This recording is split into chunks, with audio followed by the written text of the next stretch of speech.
The Diary of Samuel Pepys, 9th of February 1661. To my lords with Mr. Creed, who was come to me this morning to get a bill of imprest signed.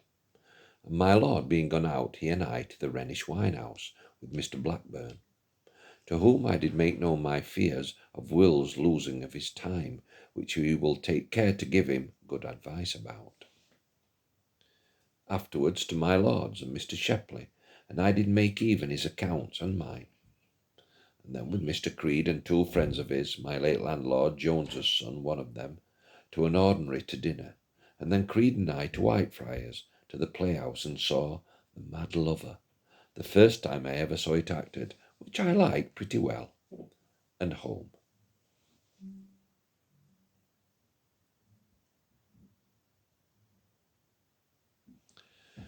The Diary of Samuel Pepys, 10th of February 1661. Lord's Day. Took physic all day, and God forgive me, did spend it in reading of some little French romances.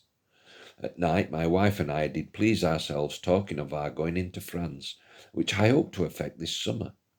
At noon one came to ask for Mrs. Hunt, that was here yesterday, and it seems is not come home yet, which makes us afraid of her. At night to bed.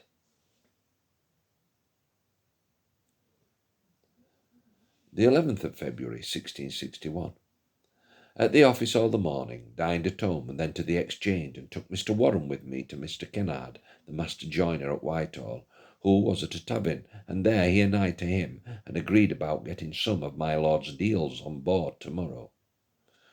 Then with young Mr. Reeve home to his house, who did there show me many pretty pleasures in perspectives that I have not seen before, and I did buy a little glass of him, cost me 5 shillings.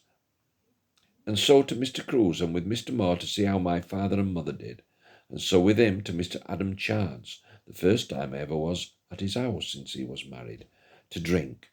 Then we parted, and I home to my study, and set some papers and money in order, and so to bed. The 12th of February 1661. To my lord's, and there with him all the morning, and then, he going out to dinner, I and Mr. Pickering, Creed, and Captain Ferrers to the Leg in the Palace to dinner, where strange Pickering's impertinences. Thence the two others and I, after a great dispute whither to go, we went by water to Salisbury Court playhouse, where, not liking to sit, we went out again, and by coach to the theatre, and there saw The Scornful Lady, now done by a woman, which makes the play appear much better than ever it did to me. Then Creed and I, the other being lost in the crowd, to drink a cup of ale at the Temple Bar, and there we parted, and I, seeing my father and mother by the way, went home. The 13th of February 1661. At the office all the morning, dined at home, and poor Mr. Wood with me, who, after dinner, would have borrowed money of me, but I would lend none. Then to Whitehall by coach with Sir William Penn, where we did very little business, and so back to Mr. Rawlinson's, where I took him and gave him a cup of wine, he having formerly known Mr. Rawlinson, and here I met my uncle White, and he drank with us, and with him to Sir William Batten's, whither I sent for my wife, and we chose Valentine's against to-morrow. My wife chose me, which did much please me. My Lady Batten, Sir William Penn. Here we sat late, and so home to bed, having got my Lady Batten to give me a spoonful of honey for my cold.